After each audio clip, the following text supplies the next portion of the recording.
All right, everybody, and welcome to Hard Rock History. Unfortunately, the first time I can say now, I am your host, Paulie Christine. I didn't say that the last time, Mike. Doozy bots over here. And this is episode 2, and I gotta tell you, I'm very happy to speak to this man. If you're a fan of Riot, and I really want to get into the weeds with him about that, I just watched a complete show from you in Greece. You played basically a fucking basement. Yeah, Oh, that was I want to know about some of the promoters in Greece. I want to talk about some of that stuff with you. And he's from Messiah's Kiss. He's got his own band, Holy Mother. And believe me, when I say under the radar, I would put him with the Jolin Turners, with the Rob Halfords. This man has incredible vocals. Mr. Mike Tirelli. Mike, thank you for joining us today. thank you. I appreciate it. Thank you. Appreciate it. So now you're a Long Island boy, Yes, indeed. born and raised. Yes, indeed. Yep. So now, were you a Lemore's guy? Did you ever go to Lemore's? Lamar's was great. I used to go to Queens, Lamar. Yes, Lemore's East. Yep. I used to go to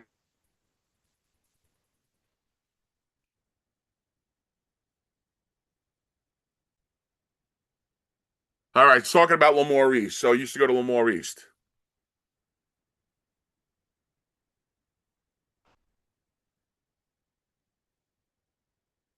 song with EP, the Oh, Warning album. the Blown away, Warning, yeah, yeah, yeah. away by Jeff Tate and just the full band. Like they were unbelievable, unbelievable. Jeff Tate really brought it back then. They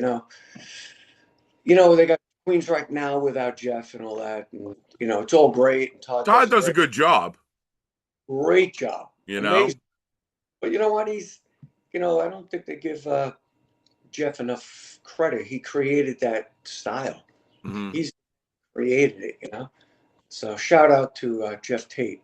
And did you see Manowar sign of the Hammer tour? Were you there for that? No, I actually played with Manowar at in Sundance a couple times. That was an experience. Frank Carioli's Sundance. I don't know if you're familiar with that. It was in Bayshore. Oh no, no, we went to that. Well, the same thing when you're younger, you Yeah, know, and you don't have a car. yeah. Lamore, I had the train, so Lamore's as far as I went. Like there was a place in Staten Island called the Paramount, Oh, okay. and oh man, Metallica played there with Mustaine, Venom, Vandenberg, the Rods. I like how the hell did all these bands even know where Staten Island was? Yeah. You know, Staten, let alone play the gigs.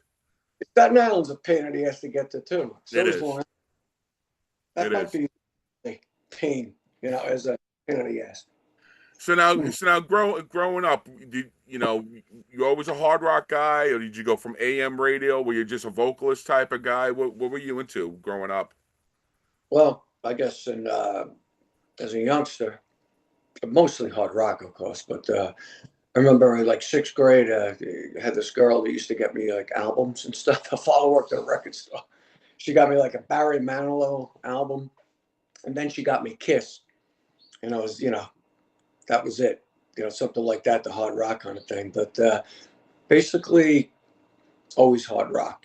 Got into Yeah, the early Kiss, Judas Priest, classic guys. Dio's my favorite though. Dio's my go-to.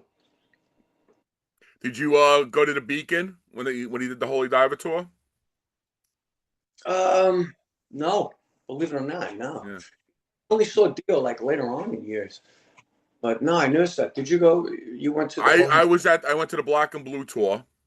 Oh, wow. I saw that, and that was at Nassau Coliseum. Yeah, I saw that, and I saw and Mountain opened up for Dio Holy Diver tour at the Beacon. wow.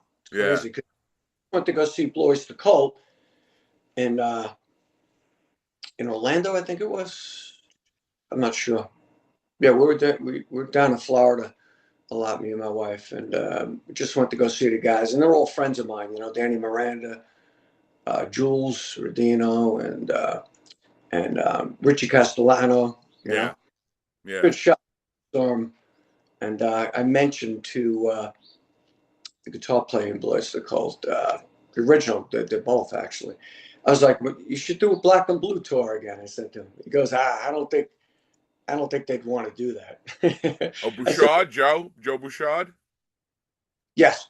Yeah, yeah. I I, don't think that. I used to see him when they played Lemoore. They would be under soft white underbelly. Yep. Yeah, I know they used to go under the. Yep. Yeah, Great band. Good show. Those guys bring it. You know, Richie Castellano. He's a Staten Island guy. I know the name. I got to see the face. Well, he's got that his own show, Band Geek. Did you ever see the stuff I did with that? Oh no! I got to check it out. Oh, you're gonna like it. Yeah, I did 3 songs on his show. I did Here I Go Again. I did Children of the Sea and To Be With You from Mr. Big. And it's actually, Here I Go Again is, I think, the second or the first most viewed video. It's well over probably about 2 million views. Oh wow! Really big, yeah. Yeah, you should definitely check out the Band Geek, whatever, the Band Geek show. It's really cool. It's got some great artists on there too. He's a very guy, Richie. So now, how did you know you had a voice?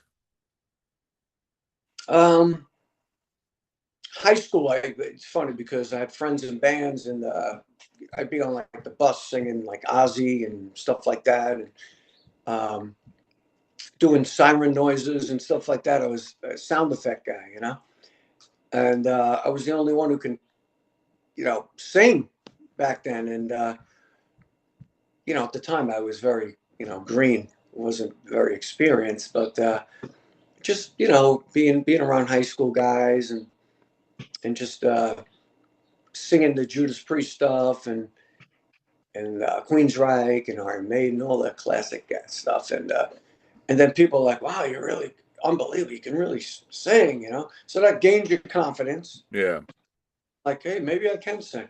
You know, being a musician, even talking with Joel the other night, Joel Hoekstra, a lot of us have. It's crazy. I've been playing forever, and I still get the like anxiety. you get the butterflies.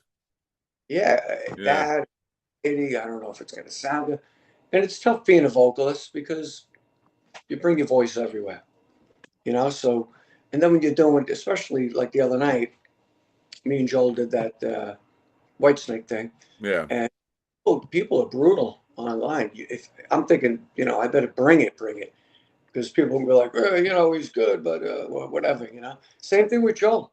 He's like, people always say, he's not playing it like John Sykes, exactly. Like people are, but Oh, well, listen. Listen. I feel too. The most you paint yourself in a corner because yeah, you really reach it, bro. yeah, it's not easy. And you're gonna be 60, right? No, I never knew that. You're very youthful. I would never peg you to be that, but the same thing. But your vocals, like it's great. I mean, you're still there. You still reach it. It still sounds strong. Your vocal cord. Do you warm up? Do warm ups and stuff like that before the show or anything like that? I try. I really do. I do, and I try to take, obviously take care of my voice. Believe it or not, talking is the worst. But singing Yeah, is. But I'm sure you heard that before. But yeah, I try to, maintain vocal health per se with different things. Not singing exercises as much, but like diaphragmic work and stuff like that. You got it because you know this kind of music demands a lot of attention and strain on your vocals. I do other music. Like I was telling you before the show, I'm in an 8-piece band. I've been doing like wedding gigs with these guys for a long time. We do some public gigs, total different thing because I'll be yeah, singing pop music. I remember the first time I got in that band. It's funny because I was just the guy who did my own music and singing, metal and rock. And you walk into these venues in a wedding and the drummer's going like hitting like this hard, and I come in, it's like, hey, and they're like, what the fuck, calm down. Right. Well, I'm like, you're so used to that one way too, you know? also used to getting, a show. I'd be like, oh, let's go. Yeah, like all hyped up. This is like Yeah. you go on. So it was an adjustment, Right. You but got to pace yourself. yeah, yeah. But different, using your a different voice, you know. Right. Well, But they Dio said, Eddie Trunk said a million times that he would hang out with Dio and he was like, "Oh, you want me to leave you?" And he goes, "Leave you for what?" He would just walk right on stage. No vocal warm up, you he know? was he's he's an anomaly. That guy. That guy is something else. He was a trained musician. I think he was a trumpet player. Yes. That really helps with pitch and diaphragmatic strength, and that's what he had. He had so much power in his voice, and he started out doing doo-wop like 50 stuff, so my deal was different. Now, did you go with you started with cover bands, obviously? Hmm. Yep. But back then, cover bands, we were always writing music, you Hmm. know because that was back then, the scene, being an original artist was, everyone was striving for the same thing, in the early 80s, mid 80s. Today, I think you're crazy if you're going to start an original band. Yeah. Really. I mean, Holy Mother started out mid 90s, and then we took like an 18-year hiatus and released Faces Burn. That was, what, 5 years ago? 20, something like that. Yeah. And then Rise came out 2024. But, the hiatus is tough because during that time, social media was very big. And to build your social media today is just, it's difficult because the market's so flooded with so many other bands and all that. So same thing with Spotify. That's the big thing too. Yeah. Well, you say you just so now you went to Jack Star University, basically it was, right? And Yeah. how did you get that gig?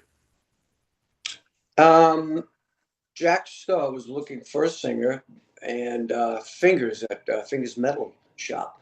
He was a DJ at WBAB, and he told Jack, I got that. You guys should check out this guy Mike Tirelli. He sings all that, great back then, the metal stuff, Iron Maiden and all that, and Dio and etc. So Jack actually, we hooked up.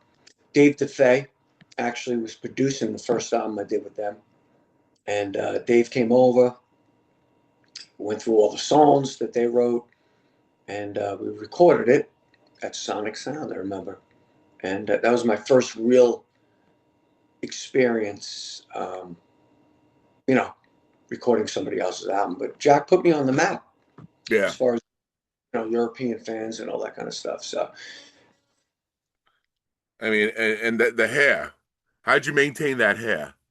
oof. I was just talking the other night with a friend of mine came to the show, and he was telling Joel, my friends, and he's crazy. He goes, "Yeah, we used to put credoleum oil in our hair, and it smelled like oil, like bad." I remember my mom. I'm like walking around the house with this smelly oil that stunk the whole house up, but it would make your hair grow. Yeah, yeah, yeah. But whatever, that hair was like this big. Unbelievable. And probably to maintain must have been a pain in the ass to maintain that. Oh yeah, yeah, terrible, terrible. Yeah. This is what it gets now, and that's it. Probably gonna cut it short again. You know, keep it. Sometimes you see some of these old rockers with long hair and gray hair. It doesn't look good anymore. Yeah. Yeah. You gotta grow out of that. And you did 3 albums with With Jack? Jack, um, hmm, no turning back. The Orange Album. Yes, you're right. All right. And Defiance was the last one? You know what? I would have to look at the history. I'm not at Defiance. Yeah. I'm cheating on Wiki. Is Defiance? What's on that album? I don't even know what songs on Maybe it. Blaze of Glory. Blaze of Glory is the last one. Yeah, that was Uh, '87. right. Yeah, and then talk about Small World. And Todd comes in and becomes the Right. vocalist. Later on, I mean, what, 207 or something? He comes in 208. Yeah, yeah. It's funny singing all the songs that I was singing. Exactly. It's kind of funny singing other people, people singing your songs and stuff like that. It was great. Yeah. Todd, great singer, great guy too. And how is the touring with Jack? I mean, same thing. Underrated guitar player. Like it's one of those guys. You'd say Blackmore, Shanka, Gary Moore, Jimmy Page. I mean, you could go Eddie Van Halen. You would go, and I would put Jack up there, man. Very talented, great lead guitar player. He was a great writer too. Excellent, excellent writer. Um, it it was great. I mean, like I said, he put me on the map. As far as the European market, and it was great working with him as a writer. I learned a lot from him. We still stay in contact, of course. He's down south. Um, yeah, Jack is up there, no doubt about it. And was Messiah's Kiss right after that now?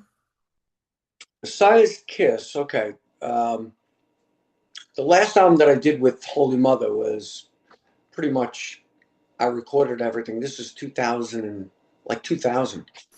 Agoraphobia, not my favorite album, by the way. But anyway, um, this band from Germany was fans. They were fans of Holy Mother, and they reached out to me to sing on their album. But it wasn't Messiah's Kiss, the name of the band at the time. They were local guys from Germany, a small town called Dienstlaken, and they reached out to me several times. I was like, "No, I'm too busy. I'm doing Holy Mother." Blah blah blah blah blah blah blah. But then a couple times I listened to the demos, and they were very catchy songs. I'm like, "Wow, this is cool." So what they did, they went to the studio where we recorded Toxic Rain, Criminal Afterlife, and we did another project there called NOW. And the gentleman who owned the studio at the time, his name is Detlef Mormon, which is a great friend of mine. They went there and said, contact. How do we get in contact with Mike Tirelli? Blah blah blah. So as time went on, they kept sending me demos, and I'm like, you know what? I'm gonna do it. I'll go to Detlef's studio, get to go see Detlef. We'll record it in Bochum, Germany, and I'll do it. Let's work out the specifics of whatever. And from there, I had a manager, um, Ronna Hansel, who's not here today, passed away a couple of years ago.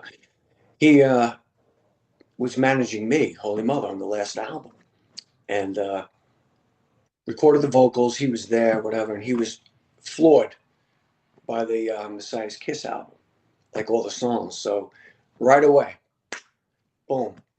They I forgot the name of the band before that. They had a different name. I saw on one of the things Axis on back of the Marshalls. Or was that another band that was up after you guys? It was because I saw Messiah's Kiss on the drum kit. You guys playing a gig. That was a gig I think we did. It looked When like they you were, were in a cave. oh, wait a second. That was with Doro though, in a cave. That was in Bulva. Or, yeah, that was a live show, right? Yeah, yeah. Yeah, we opened for Doro back in 2002. Well, getting to that, we got signed to SPV, Steamhammer, Okay. publishing deal. Ronnie got it right away. Boom. First show with Messiah's Kiss, Vakken on the main stage. That's We tremendous. had that pull. So first show was at Vakken. They had all the local guys in, bass player and blah blah blah. Now these guys are like, holy shit! All of a sudden we're a local band. We're playing, big stages, blah blah blah. And then after the show, we sat down behind, backstage, and they put together like a 34-date tour with Doro Pesh. So that was right away. We started in, I think, October, and it ended in right before Christmas. So right away the band went boom. They had back, support. Like today, not many labels gave anything. Publishing deals. We had that. So it was a great tour. We did that right away, and it was good, really, really good. Got offered other tours after that though, but didn't work out because actually I think Eddie the drummer turned down a couple of good things. Oh, really? Was he running stuff at the time? Yeah, he was like running the band, but he had a very Oh, successful family business, and I think it got in the way of some of the plans that Messiah's Kiss and Ron Hansel had at the time, like big support acts. Dio, I think what other band? I think we had something. Testament. We had the Testament show, but I can't believe if I would have known this because I was ready to go back to Europe. I was like, you come home, you want to come home after 2 or 3 months. yeah. Then we can't wait to get back. How, But the band, how's your German? huh? How's your do you speak German? 9. All no sprechen Sie Deutsch? All that time being in Germany? I know numbers though. When it comes to the numbers, I gotta know. What not? My No, guitar player. we jumped ahead, but so after Jack Starr, you created Holy Mother. When did yes, created Holy Mother with Randy Coven. So You did it ran its course for you in that sense? How did that end? Um, pretty much ran its course. We did like this side project, me and Jack, called Strider. Um, it wasn't I didn't really like it that much. And then after that, it was like, all right, that's enough. Then I put together Holy Mother, right? With first it was me and Randy Coven, and then we got Jim Harris, who's been in the band forever. Um, from there, we did a first album. It was more like a hard rock kind of thing. Recorded it in Gelsenkirchen in Germany, and then we went to Toxic Rain, and we just the label wanted something really heavy, and Hmm. that's when we really got introduced to the heavy metal market, I should say. The album did very well. And where does his name come from? Good question. Um, Actually, Randy Colvin said, we should name it Holy Mother. I'm like, Holy Mother, like holy shit, holy, Well, you say to that's Holy Mother of God. There's the sayings there. right, right. It's just something like that. Some people like came up to me like after shows. Is it a religious band? I'm like, no, it's not a religious band. Just like Holy Mother, just the saying, like, that's it. Randy did, yes. And Yeah. so, So now this guy Damien makes a documentary about Riot, hmm, and I've been a Riot fan since Swords and Tequila. That album.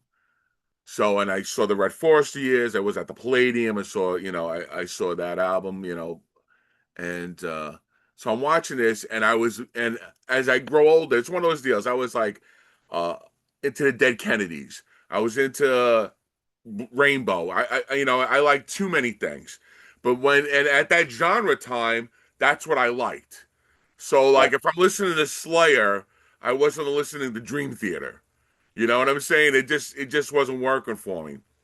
So I finally, after a while, I started listening to Riot again, and Mike DeMeo comes into my radar, and those I think the DeMeo years are some of the greatest Riot albums ever created. I think so too.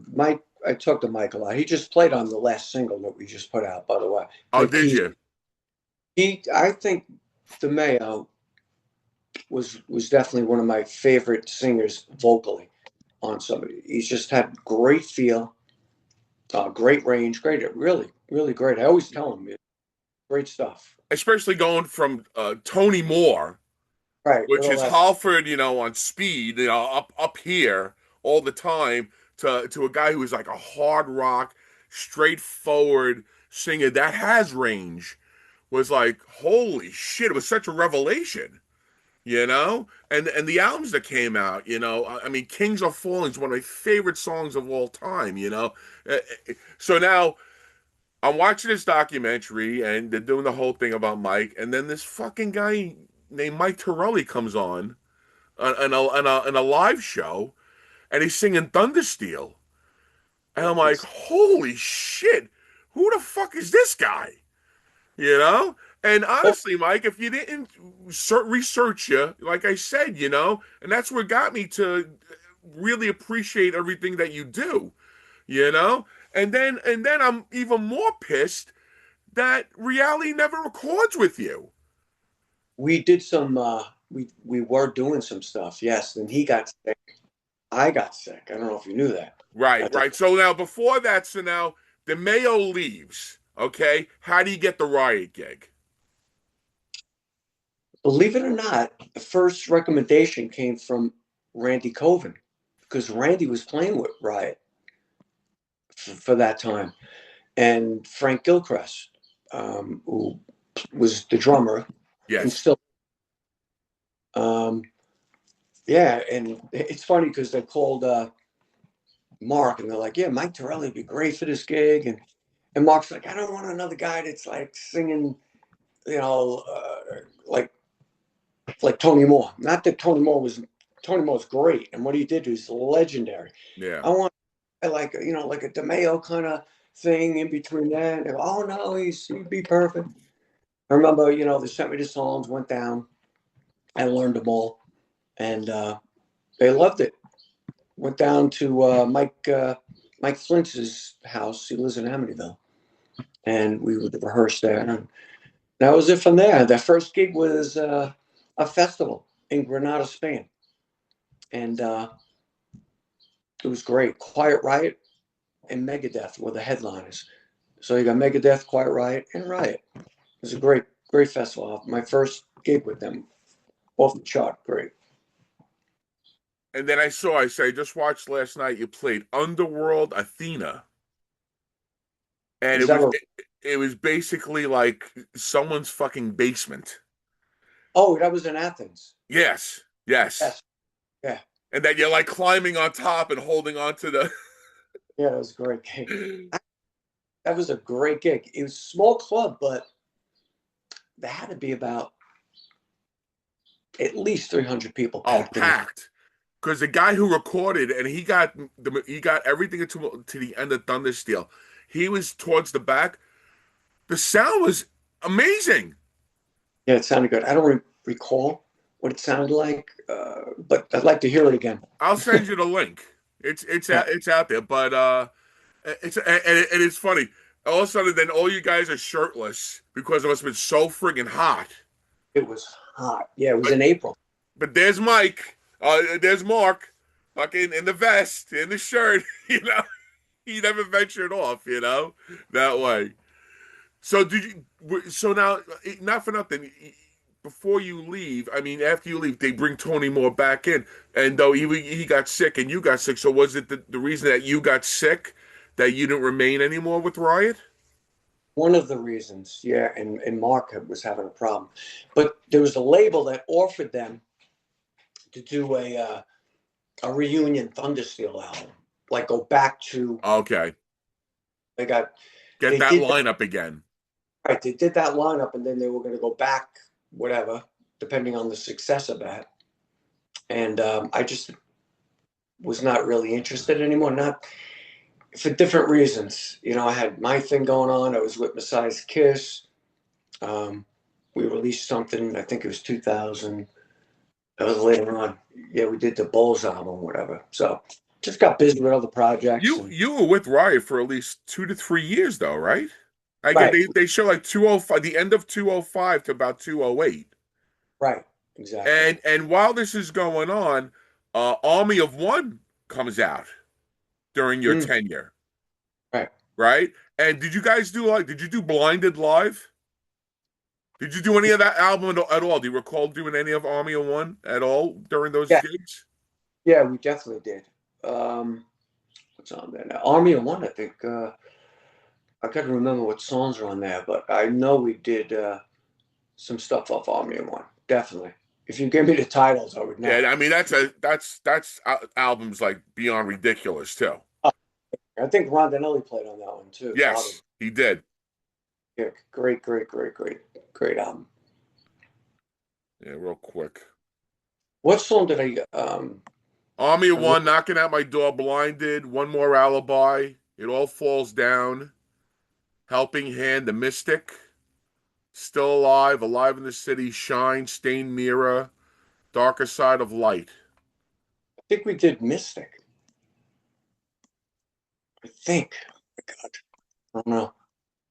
The one before that, before the storm, Through the Storm was two. That was 202. that was one of my favorite songs to sing. Um, that was such a great song vocally too, with what DeMeo did. Great album. Yeah, I remember that one. But yeah, we did definitely did maybe Army of One. Is that one of the titles on there? Yes, yes, Yeah, that was the first song. we did that one. Yeah, because Yeah, kind of it must have been weird too to because I guess he didn't Mark didn't do much promotion with it because you're not the guy who's singing on it too. right. Yeah, You DeMeo, know, he didn't want to do it. Yeah, and I don't blame him. which is a sin because it was almost like scrapped in that sense. You know. No, I know. He didn't want to tour, didn't want to play with Riot anymore. He was frustrated about something. I don't know. They had differences, and so you want to do it? Yeah. So I toured with him. It was great. I can't say we had the best times. So that same thing. So all that time there was no seeds of writing anything. No demos were ever made or anything like that with them. There is, there is. They'll probably release it someday. Yeah. How many tracks did you put down? We wrote one or two songs. I went in the studio one day with Bruno Ravel from Danger Danger. Yeah. He did a lot of production, and I sang what song? I sang one of the older songs we redid, and we recorded a new song. It's definitely they definitely have it somewhere, no doubt. I'd like to hear it myself. Yeah, yeah. I'm sure is his dad still around? Who? That? Mark's dad.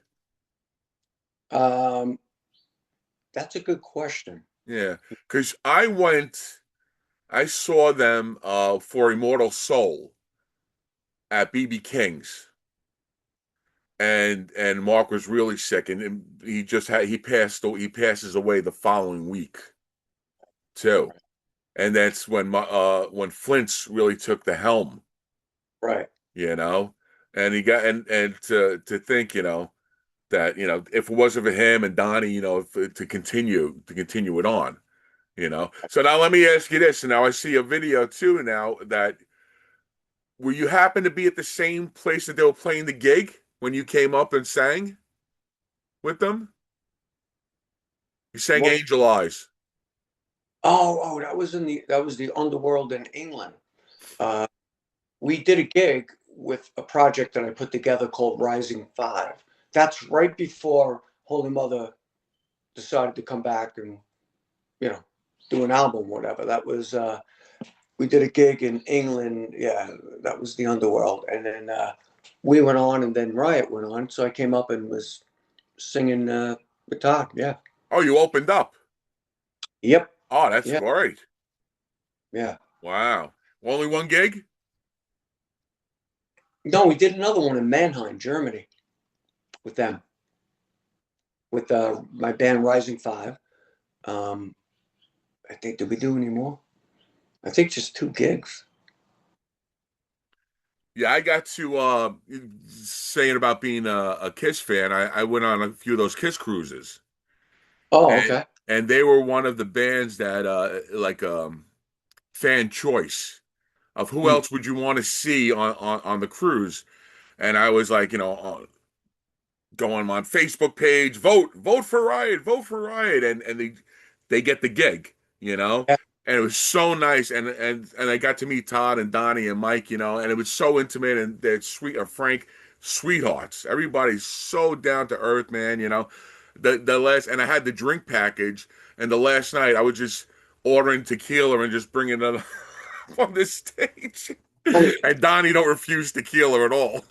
I was gonna say Donnie would love that. And I'll tell you, Frank Gilchrist, he's one of the funniest guys you'll ever want to meet, man. I got so many stories with Frank Gilchrist, the He's a drummer. powerhouse. Oh, He look. great. Listen, I got to tell you, he looks like he's ready to drop dead behind that kit because he's sweating so much, and he's a heavy guy. He's not, he's not a in shape guy. And I'm like, this guy's gonna freaking kill himself for doing this set, and he comes through. Yeah. He's a thunder. It's unbelievable, man. The stories I got with Frank. Oh my God. Great, great, great. He recorded the Agoraphobia album. And that was in the midst of, I was on tour with Messiah's Kiss. And we had a week off because of a delay. Doro had this TV show, so we had to do the one last show a week later. So I brought Frankie over to Germany to re-record the album, the drums, because I had John Macaluso on there. John did an amazing job. He's another beast. Yeah, I recorded the drums in my studio, and it just didn't work out. We had to re-record it. But what? Oh my God! That one week that I had Frank over there, that was the first time I ever met Frank. Really, not that I. Let me see. Yeah, well, I met him a couple of times. That's the first time I ever hung out with him. Right. The board broke. We had a week to do the drums, but realistically, it all broke down to doing the drums in a day and a half because we had uh, the board. It was broke, and we only had one guy who could fix that board. He lived in the Alps. You could only come down and fix it. It was the Bee Gees. They recorded on that board, and it was just. But what a time! That's another interview. That's another show. Was Frank your drummer in Riot though? Yes. Right? Yeah. He Yeah, filled in yeah, with. yeah. We just So did. so so then you grabbed him from that to do your side thing then, right? Yeah. Okay. He filled in with Holy Mother a couple of times. We did Headbangers Festival in Germany. That was 2 years ago. He filled in. He played with Riot the same day. Us, Riot, Holy Mother, and he did our set too. It was Jesus. yeah, great, great gig. It looks like forget it, right? He did 2 sets. Oh my God, of that kind of shit. Not Great. easy music. As getting back to Messiah's Kiss, I saw when you mentioned you played a gig in Germany also, and it was a big festival, and you opened up for Manowar. Mm-hmm. Was that true? Was that the Yeah, video? yes, that was called the Magic Circle Festival. Yes. And That did they have Shankle on guitar then? I don't think so. No, I don't think so. That was 2007. That was Oh, okay. seven. That was July 7th, 2007. So 777. It was a huge festival. There was, I think, 25 to 30,000 people. Oh, Uh, it's insane. Great. Messiah's Kiss. We played. Um, they did it the next year after, but I think Manowar had some problems with the promoters and stuff, so it wasn't so successful the year after. But we played the first year, and it was very successful. And how are the guys with you? DeMayo Cool and Eric Yeah. Cool? Oh, they loved the set. Yeah, big time. That was we were still with Ron Hansel, who was managing the band and was managing Manowar as well, working with Joey DeMayo. So it worked out great. So now you come back. Now you get done with that, and you come back to Holy Mother again after Riot, obviously, right? And then you dedicated yourself to stay to your band. Then I guess, right? Yeah, right. That was 2008. I had I don't know if you knew I You had were the same. sick. I had the same stomach cancer as Ronnie James Dio. So set me back a bit. Um, How long are you in recovery?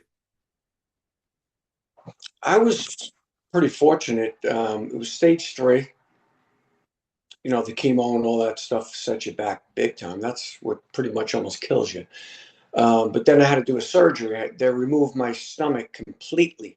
I don't have a stomach at all. No kidding. So yeah, yeah. So I Ain't dealt it with it great a to little. be alive now, not 1962? Oh God, yeah, I would have been dead, right? Right? Yep. Unbelievable, man. That was. I'm trying to get the years chronologically together. Yeah, Holy Mother came back. Like I said, I did a side project, Rising Five, for a couple of years, and then I brought Yeah. back um, Holy Mother in 2020, I believe. Yeah. Oh, right So during COVID. yes, Plenty of time in your hands to create music. that's. I think a lot of bands and musicians did the same thing. Really, it opened doors for people. You know. I know. I said, if anything, I should have done this show then, because everybody was desperate to talk and do stuff. Yeah, crazy. So now with Holy Mother, I said you just got to release a new single last month, right? And what was the name of it? Trapped. Trapped. Right. And are you releasing a full album upcoming release? Yeah, we released Trapped by ourselves. I didn't go with the label. Um, we got interest from somebody right now, a label, and they're in the process of putting together an offer for the band. And we'll see, because labels obviously are not what they used to be. No. So we'll decide if we're going to go with a label or we're just going to put it out ourselves. So we'll see what the offer is. Um, After Easter, I think we'll know what we're going to do. But definitely going to put out a full album. Yes. And all the tracks done already for No. release? Oh, Just so you're still in process. yeah, yeah. I got lots of great ideas, songs, and stuff like that. I got tons. It's like it's funny because I go through them and I'm like, wow, I forgot that song. That song's a good song. Got to finish that song. The hardest thing is to finish songs. You know, get them up and running and finished, because I got a lot of great ideas, and some stuff is 3/4 finished, some stuff is half finished, and and then I get the guys playing. You know, I got the newer the lineup in the band, which is Greg Giordano. He's a brilliant guitar player. I'm thankful to have him back in the band because he was on the Faces Burn album, not on the last album. And I got Freddie Villano. He's a bass player. He's currently in the band, of course, but he's also plays with the Rods. He's played with Dee Snider. He played with Quiet Riot. And new drummer, Frankie D'Esposito. He's a Long Island guy. He fits the band perfectly. Very dedicated guy. Love him. Um, so that's the lineup right now, and we just got to get them to start recording their tracks, and then we'll release a single soon because we've got some shows coming up. We have Mhm. I'll plug the show. We have a festival in France in August. It is, and then we have a show in Belgium the day before we play, a club show. Um, the name of the festival is Motor Culture. Motor Culture in France. Judas Priest is the headliner Oh on the wow. day main stage. A lot of great bands are going to be there. And then we're doing a headlining tour in November with the dates are November 10th till the 23rd, all in Germany. You can actually get all that off Holy Mother's websites and Facebook and Instagram Is it and holymother.com? holymotherband.com. .com. Very good. And And let me ask you your process. Are you a voice memo guy? Do you write it in a notebook? You know, how does it work for you to come with some, and are you a lyric guy and hear the music, or do you hear the music in your head and then you start writing the lyrics? What's your process? Definitely voice memo, groove, riff, uh, drums, always groove or kind of beat. I work off pretty much groove and riff. But really, the most important thing to me when writing a song is that, and then I can create a melody over it. Lyrics, I had Jim Harris, which was he used to really help me and write a lot of the lyric with me. But he's not in the band anymore. He's the original drummer. He just said, "I don't want to do this anymore. I Okay. don't want to tour anymore." I'm like, really? You know what it is? Heavy metal is it's a big demand for a drummer too. Oh Keep up, yeah. just like vocals, but you don't get the glory. You don't get the glory like a vocalist. You know. You're the machine. That's what you are as a drummer. You know, you're back there, keeping rhythm and keeping time. You know, it's a lot. It's a lot to go, like you said, but it's a key factor in the band, though. But you know what? In Jim's defense, he's like, you know what? The business is tough, and it's always been tough. But like me and Jim would be together writing all these Holy Mother albums. He'd be like, I never get any credit. Like, he's like, I just had it with it. I don't want to tour anymore. I'm like, I get it, I get it. So, Yeah. but good friends, and he always wishes, Holy Mother the best because he's been in the band for so long. But lyrically, he's brilliant. But now I write my own lyrics, and it's a good experience. I like it. It's pushing you now, right? To be creative in that sense. Right. Yeah. So now getting back to you have is it a permanent gig? You almost like Twisted Sister playing Lemoore's every Thursday night. Is Katie's your home base? Um. Hmm. You know what it is? Katie's and Smithtown host a lot of great musicians, Long Island musicians. Bobby Rondinelli plays there every Tuesday night. It's an open jam night. The owner, Brian, he's an amazing guy, great guy. He gives musicians the run of the mill, whatever you want to do at the club. So to go to Katie's to be treated like that, like the other night we did a gig, we did the Whitesnake set with Joel Holston. How did that happen? How did that get to be? Um, well, me and Joel got introduced. I saw him at the Metal Hall of Fame a couple of years ago, and we got introduced through a friend of ours, my wife, and a friend of mine. Um, he introduced us together. I played, actually sang on a band wanted me to do a vocal, and Chris, his name is Chris Leperage, was managing this band, and I sang the vocal, and then he hired Joel to do the solo, and then I guess from there, me and Joel kind of like like I said, I met him at the Hall of Fame, and then I reached out to him to do some Whitesnake gigs. I said, "Would you be interested?" He said, "Yeah, definitely."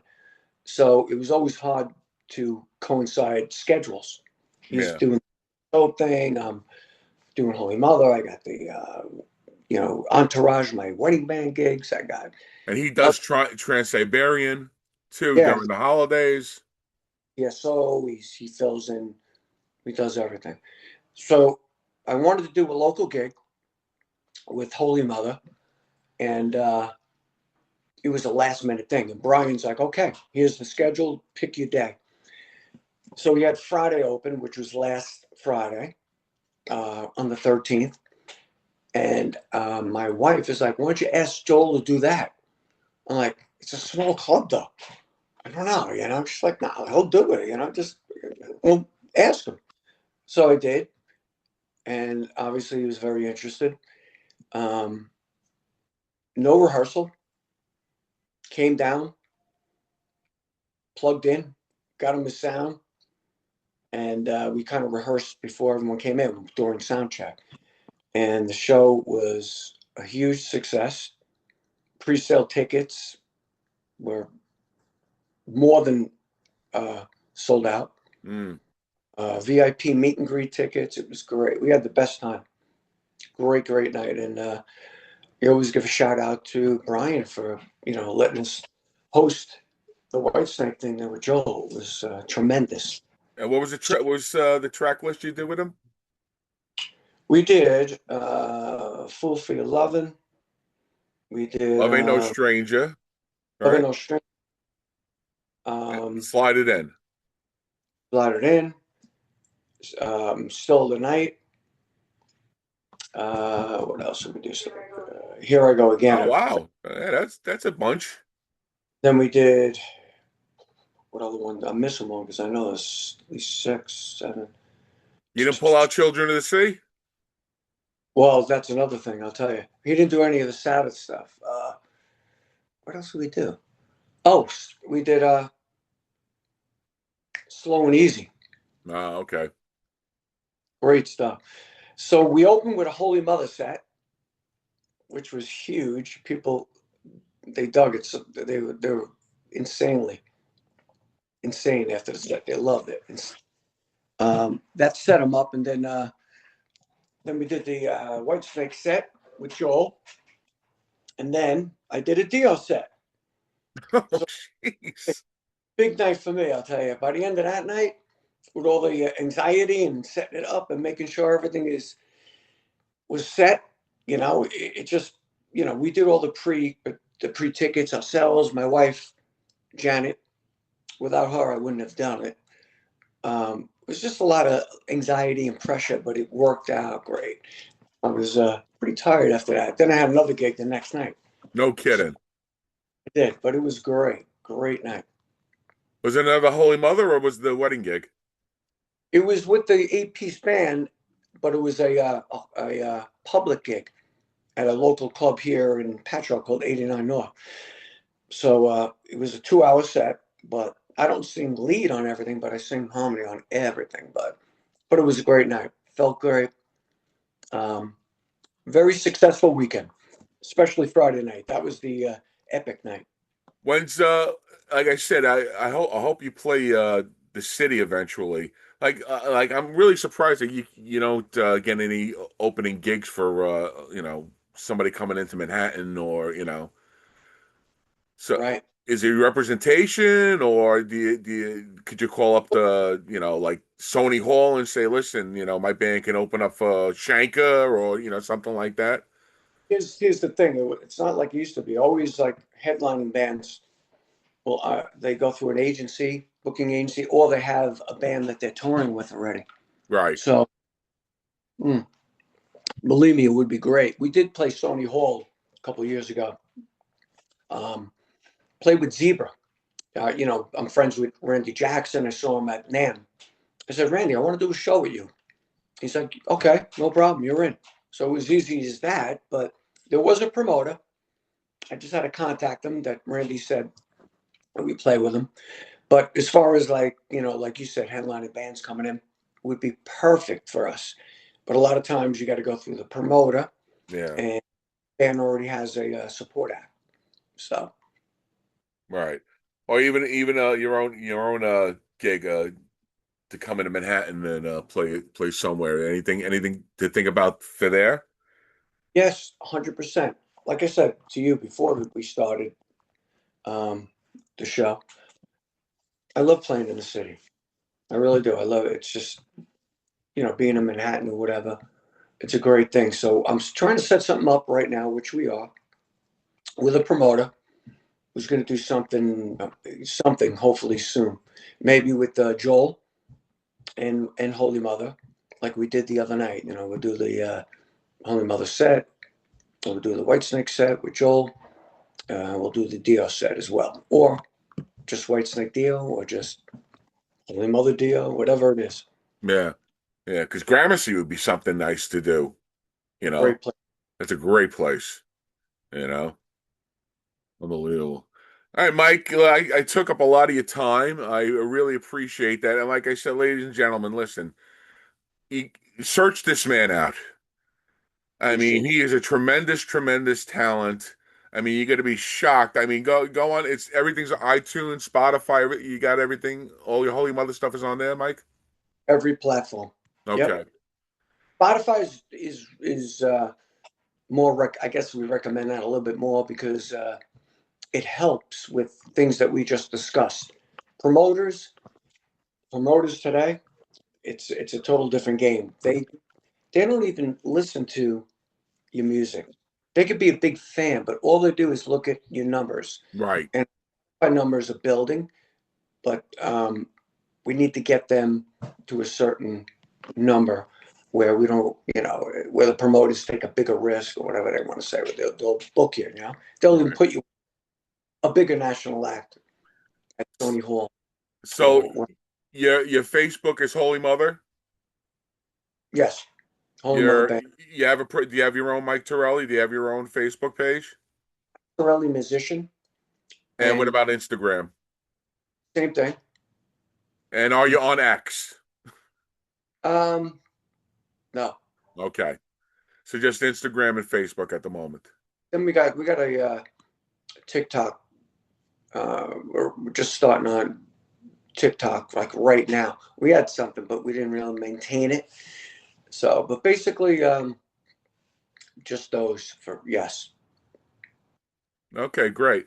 So all right, this was episode 2 of Hard Rock History. And again, thank you so much, Mike. It really is an honor in that you even bothered to even take the time with me. I really appreciate that.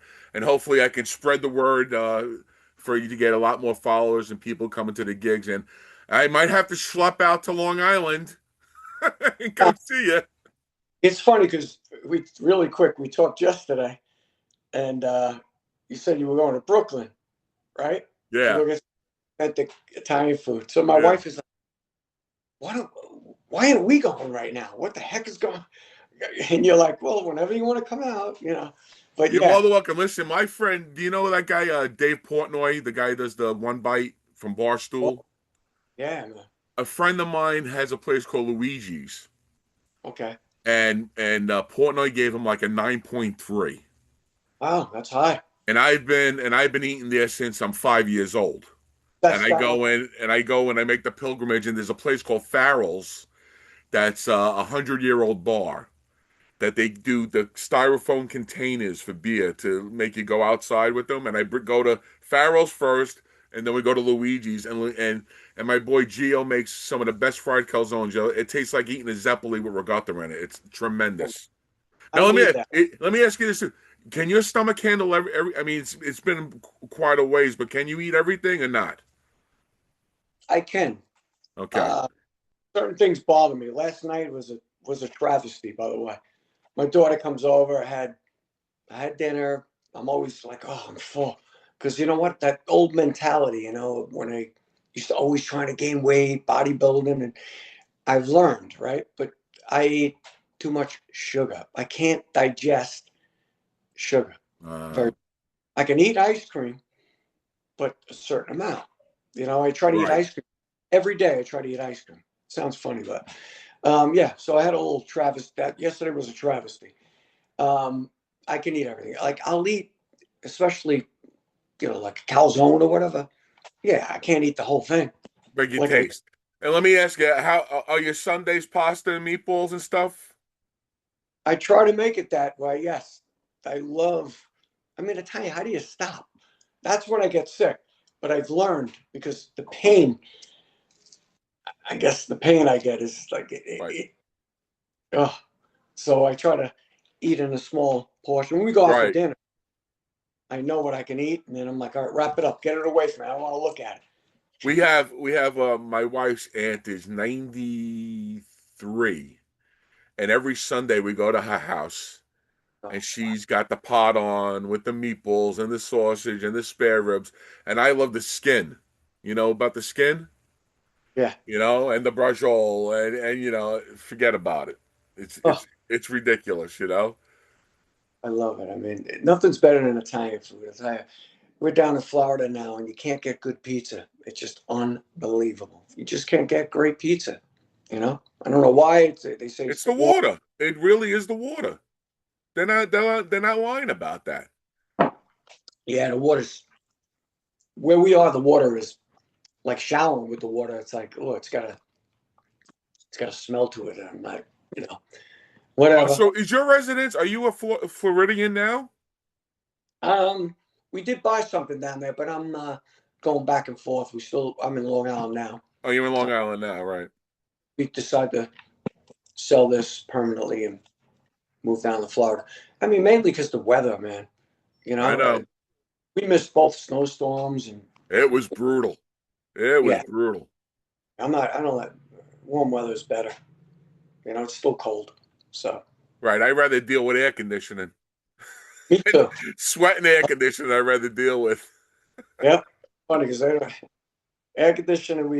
We got plenty of air conditioning here in America. When you go to Europe, you got to fight to get air conditioning. Oh, we don't need it. What do you mean you don't need it? In the summertime, sometimes Germans will get in the high 90s. You know, and they suffer. I don't know how they deal with it. I mean, listen, I don't care if you're born into it. Yeah. Uncomfortable, still uncomfortable. Oh, You know? yeah. Especially us, we're like, us Americans, we're like babies when it comes to stuff like that, especially when we have all amenities of comfort. Yep. We got it. We got it made. You know, people complain, but America's great. That's it, the best. All right, Mike. I appreciate so much, everybody. Please stay tuned for more things coming up. And again, Mike Tirelli, one of the greatest singers out there. Thank you. And Holy Mother's great band. Everybody, please come and check it out. Thank you so much for being with us. Take care. Bye bye.